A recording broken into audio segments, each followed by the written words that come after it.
BBOR Black Box Online Radio, coming to you from West Virginia.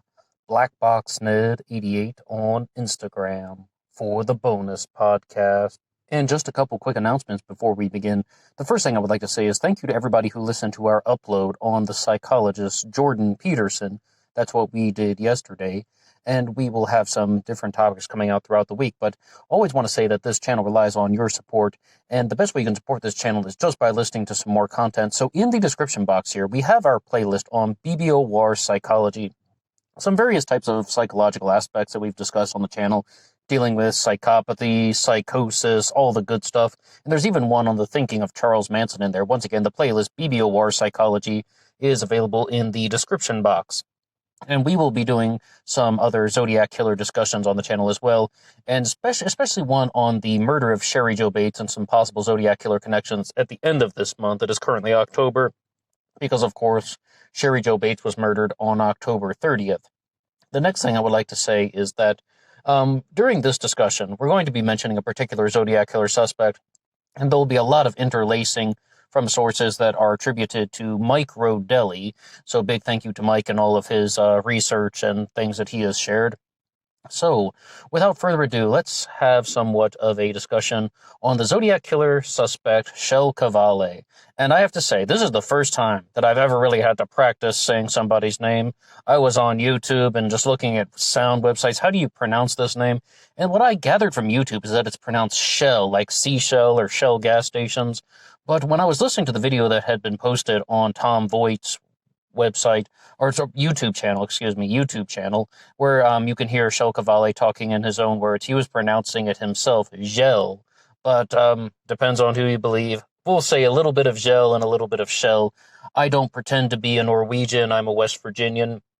And when we're discussing Kjell Qvale as a Zodiac killer suspect, much like our discussions on Xenophon Anthony, we have to work backwards, and there's a very particular reason.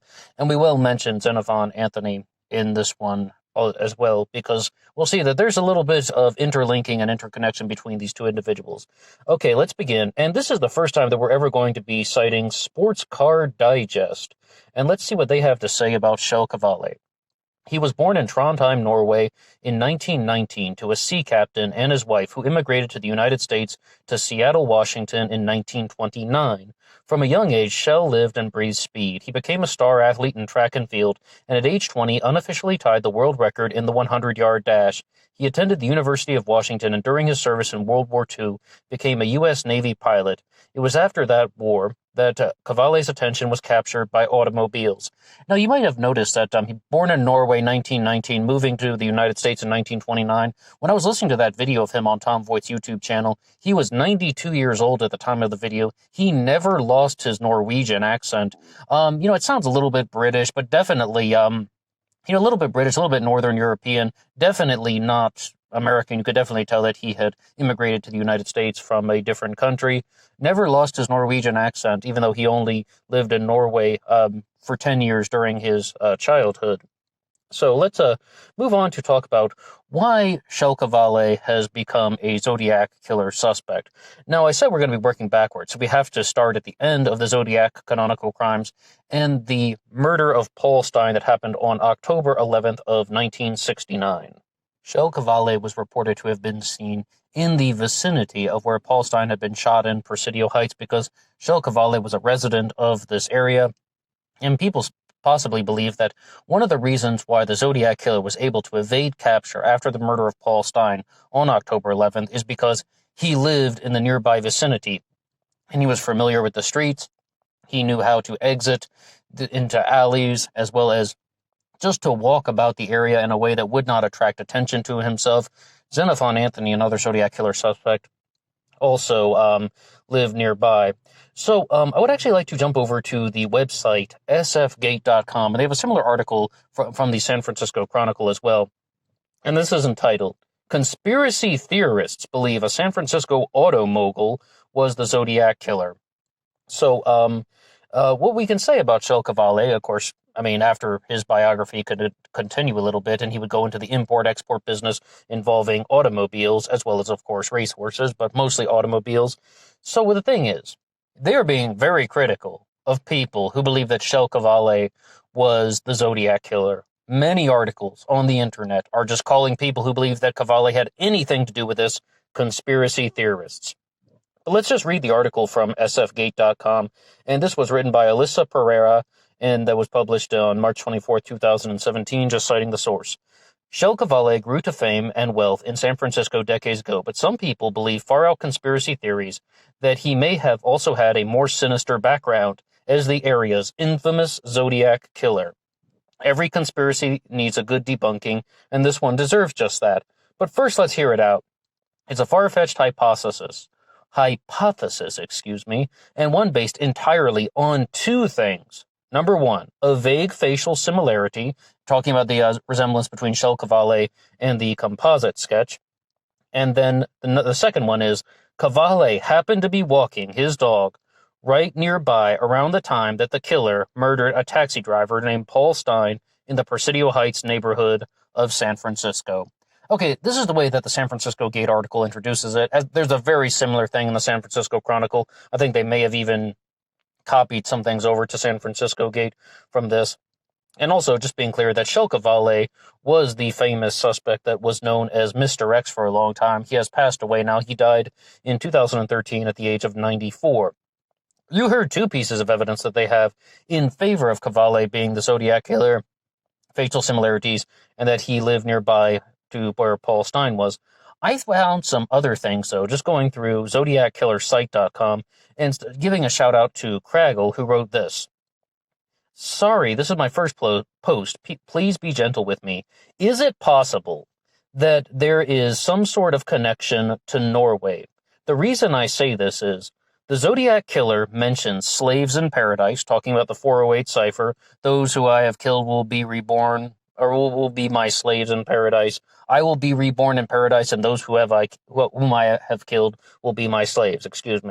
But the slaves in paradise connection, in Norse paganism, masters and slaves were killed. Masters killed slaves to be used as slaves in the afterlife. Excuse me for misreading that, so I'll just say it one more time to be clear. Masters, slaves were killed to be used as slaves in the afterlife. Being clear about that? That's number one. So Norse paganism connection. Number two, the symbol on the envelope of the Halloween card looks like a tent cipher, which was frequently used by Vikings. Number three, the reference on the sleigh letter stating an Old Norse word meaning kill. And then also, as we know, he liked Tim Holt comics. The attached from number 32. There's an attachment to number 32. There's some mistakes in the English here. Number 32 does remind us of the Lake Berryessa murder. And we have a response to Mike Rodelli, who says, ding, ding, ding, yeah, there are many Norse connections in Zodiac letters. In fact, there are a hell of a lot more down there than just the ones you cited. I go into them in depth in the book, The Hunt for the Zodiac. And anybody can find the Hunt for Zodiac on the internet for sale, Amazon.com.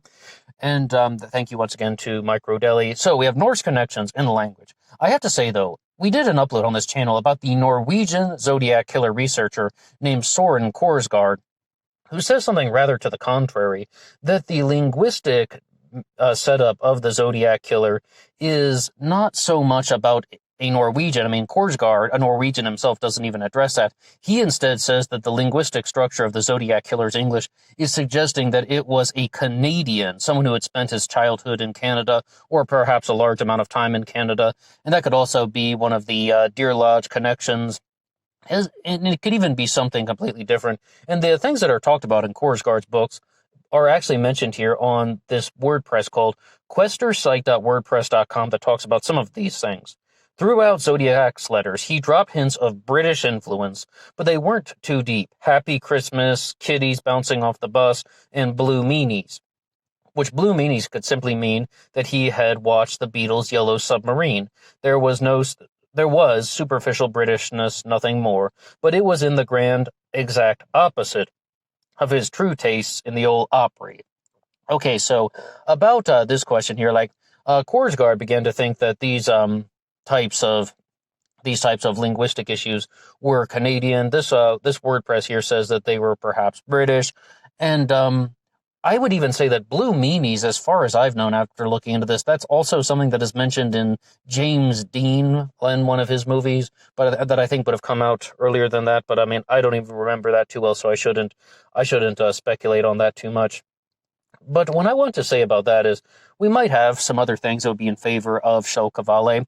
And the last thing that I would like to say before we get into some criticisms of the subject is that at the Lake Berryessa stabbing on September 27th of 1969, the Zodiac killer penned a message on the car door with the Zodiac symbol and gave the list of the dates in Zodiac activity and said, "Buy knife."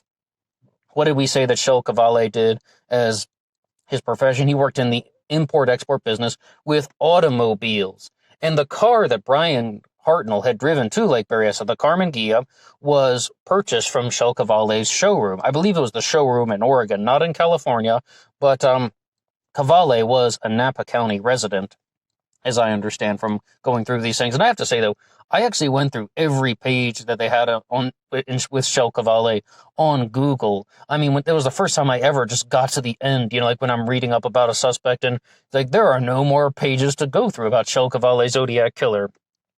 So what I can say about this particular issue is I think that is something important because Kjell Qvale, as a car dealer, did this signature move where he would write his name on the car door. It was part of a promotional piece, and I haven't seen an exact video of this, but what I have seen about Kjell Qvale is that, he was very much an affluent member of the community. He was an esteemed member of the community. That doesn't sound like something that's out of the ordinary for a car dealer to do, writing his name on the car door. Now, the website, ZodiacKmac.com, was talking about the Xenophon Anthony theory. And Xenophon Anthony also lived in Presidio Heights in San Francisco, and he becomes a suspect for a lot of the similar reasons, facial similarities, as well as he was in the vicinity of the Paul Stein shooting. And what Kmac was saying is that the reason why Xenophon Anthony becomes a suspect is he was actually imitating Kjell Qvale because they both dealt with sales and import-exports, and they became somewhat business rivals. I think that a lot of that really is internet speculation, but just saying that Xenophon Anthony was the Zodiac killer, and he was just mocking Kjell Qvale by writing a signature on the car door. I have to tell you, though, this was something that I really began to think about. I mean, that definitely seems like something that is a little bit out of the ordinary. And by the way, though, the image that you've been looking at here is for Cyrus Noble whiskey, which you see here with Kjell Qvale. It says Cyrus Noble very clearly, but this is for Cyrus Noble whiskey. Right now, what I would like to do is I would like to go over to the video that Tom Voigt had posted on YouTube and look at some of the things about Kjell Qvale and some of the comments that people had been saying about him. And we have one from Cole Cano that says, "Seems odd, must look into it further, but on the face of it, seems unlikely." I have to tell you, I really thought that this was rather unlikely indeed when I first looked into it, but we are trying to approach this with somewhat of an open mind. Why on earth do some people believe this man was the Zodiac? It doesn't make any sense at all, writes the next one, Patrick Anderson. And what I can say about that is we've laid out some things, connections to the language, facial similarities, as well as the whole concept of a businessman who is trying to do this for thrill killings. Now, so James Lucenti writes, Did he sell the Zodiac a sports car or something? Well, he definitely sold Brian Hartnell a Karmann Ghia. I shouldn't say definitely because, that's just something that I've read online, that the Karmann Ghia that Brian Hartnell drove to Lake Berryessa was purchased from Qvale's showroom. Now, Jeanette Butler says, was Qvale in a bank commercial? What Qvale was talking about in the Tom Voigt video was optimism. And somebody actually left one here called Velvet Raptor who says, message to Tom Voigt, since you put up a video of Kjell Qvale, could you give us your opinion? I would love to hear what Tom Voigt would have to say. And then we have one of the ones that I thought was perhaps one of the best ones from Captain Trips, who says, Dear Mr. Editor, did you know that the initials SLAY are tied to the Symbionese Liberation Army? But the initials of the Symbionese Liberation Army are SLA. And SLA, pronounced slay, is an Old Norse word meaning kill a friend. And once again, we have a comment from Mike Rodelli, who answers the question, did you know that? Rodelli says Qvale did. And then we see that Qvale would have known that, so they're Norse connections, and this could explain some of the symbols that are used. But overall, though, I really have to say, looking into this and reading through the stuff, I'm not seeing anything that is jumping out 100%. And somebody actually made the request once that we should do the book The Hunt for the Zodiac on this channel, the book by Mike Rodelli, talking about the hunt for the Zodiac killer and Kjell Qvale as a Zodiac suspect. But what I can say is that, I mean, we've just been kind of caught up with some other books on the channel. We recently mentioned something about Herbalmeister at the I-70 Strangler, and we did an upload called Herbalmeister, Indiana Serial Killer, because I had just finished the book Skeletons Beyond the Closet. Those are some other things available here on this channel. And of course, still going through Human Reality. I always read 2 or 3 books at the same time, so in the future, perhaps we will do a full book discussion on Mike Rodelli's book. But I do have to say, though, there are some things that they're talking about here with Kjell Qvale online. ZodiacCiphers.com did an article called DNA, The Search Goes On. And I got to say, that stuff was even bordering on being over my head. But there really seems to get into some material about that, but I would just like to cite that article and say that anyone should check that out if you want to hear more about some things with Kjell Qvale, as well as the Exorcist letter and the 1978 letter. Some very good things in that one. DNA, The Search Goes On ZodiacCiphers.com. And moving onward, I found this website called darkideas.net. I had never heard of it before, but they talk a little bit about Kjell Qvale, but they also share something with us called synchronicity, ZYNCHRONICITY. Synchronicity, a term coined by Zodiac researcher Ed Neal in 2001, used to describe bizarre coincidences one comes across when researching the Zodiac, often abbreviated ZYNCH. Now, synchronicity, we're going to have a lot of things going on with this, especially once you learn how small of a world California is. Number one, there are so many people that match the composite sketch of the Zodiac killer. It's almost meaningless. Popular hairstyle, popular types of glasses, and you put a pair of glasses on half the suspects out there, they resemble the composite sketch. Number two, living in the vicinity of the Zodiac incidents is not sufficient as well, or also living in the vicinity of Darlene Ferrin's restaurant Terry's, that is insufficient evidence as well. And the Kjell Qvale theory expands in a particular direction when they're saying that now it's possible that he wasn't the Zodiac, but the Zodiac murdered Paul Stein, and whoever that guy was hid at Kjell Qvale's residence. And there's some other rumors going around saying that Qvale reported that he never walked his dog normally. He only walked his dog twice in his life. I mean, those are internet rumors, I want to insist upon. But what I would say about that is that we should just, really look for some harder evidence than just how people are first taking a little bit of speculation, and they're just saying that there's this synchronicity going on, and then they're trying to build upon that as a theory. I'm not saying Mike Rodelli does that, because once again, I haven't read his book in its entirety, but talking about people on the internet who are doing that. Once again, not Mike, but some people or just start sharing all of these things on forums. To go back to darkideas.net, let's have some look here. The person who has written this one says, just take anyone's list of favorite suspects as I'm writing this. It seems logical to work with my own here. Through the many hundreds of hours I've spent on the internet, mainly reading other people's valuable research, I have narrowed my list of Zodiac killer suspects to 4 people. Number 1, Ross Sullivan. Number 2, Ted Kaczynski. Number 3, Troy Houghton. And number 4, Mr. X, also known as Kjell Qvale.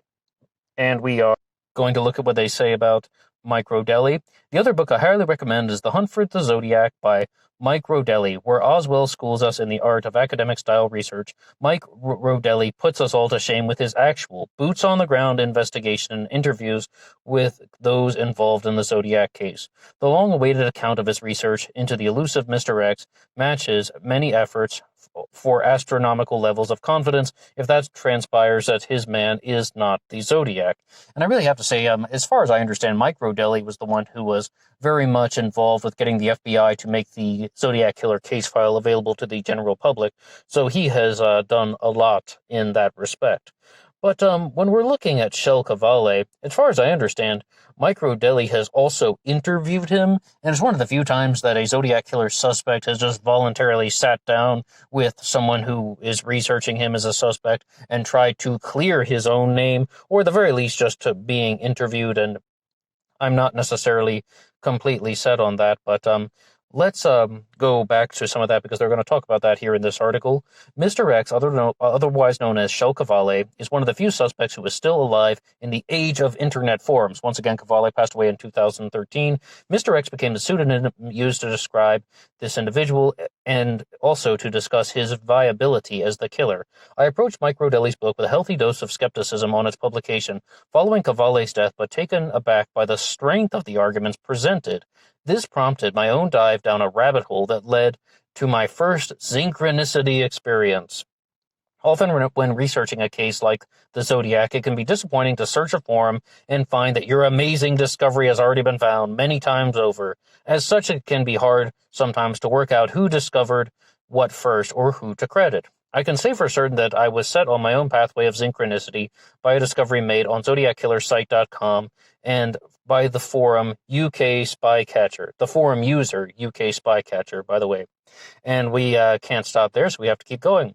It has always been debated where the Zodiac derived his crosshair symbols from, a gun sight, the watch, a film, a leader of some sort, but it may well have originated or been inspired from the area in which the first possible crime took place, Riverside, after the murder of Sherry Jo Bates. The crosshairs may all along have been a tantalizing clue as to the origin of the Zodiac killer where it began. Joseph Bates, the father, worked as a machinist at the Corona Naval Ordnance Laboratory and possibly crossed paths with the Zodiac. Sherry Jo Bates' father possibly even introduced Sherry Jo to the Zodiac himself. After all, the heel print discovered at the crime scene was cross-referenced with B.F. Goodrich waffle design, men's 4/8 washer-type half-heel, worn by military personnel, and Zodiac has often been thought to be of military persuasion. Corona was aplenty with naval personnel and was known as the Circled City on account of the layout of the streets that were ideal and were framed for their road races. Think about everything we said about Qvale and speed, cars. Below is the aerial topography of Corona now, showing the Zodiac crosshairs, and below there are perfect crosshairs that would have been present in Zodiac's time before roadworks were implemented. That slightly altered the layout. If the Zodiac crimes began in Riverside, then it was probably fitting that the Zodiac killer logo was from where it all began, and possibly where he worked or resided during the Riverside attack. The crosshairs were the all along. That's some bold stuff there, but maybe we will investigate more into Micro Deli's book, but think of this as somewhat of a primer into the world of Kjell Qvale, because what I can say about him is, as I said, there isn't anything that is like overwhelmingly jumping out. The Norse language connections, I don't think that is necessarily sufficient. I mean, in fact, those things could have come from a variety of other places. American comic books could be a source of a lot of the symbols used in the Zodiac Killer mysteries, as well as perhaps, we aren't even 100% sure that using the word slay was even a reference to any type of Norse word. I mean, that's kind of going down the pathway of alleged. So some of the other things that I should say is just pulling up Corona, California on Google Maps.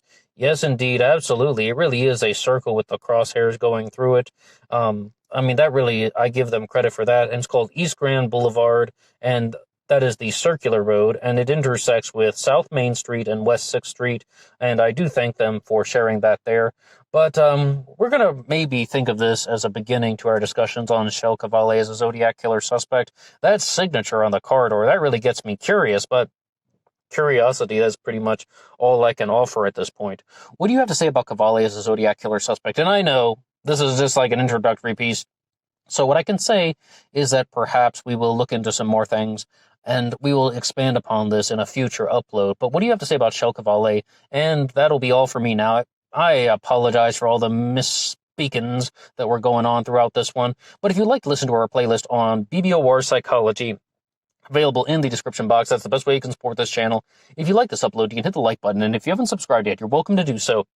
But most importantly, just have a listen, and I will see you on Instagram for the bonus podcast. Oh yeah, and drop some comments below. Most importantly, just drop some comments below so we can continue the discussion. And also, see you on Instagram for the bonus podcast. That's all for me now. Everybody stay safe and have a good weekend.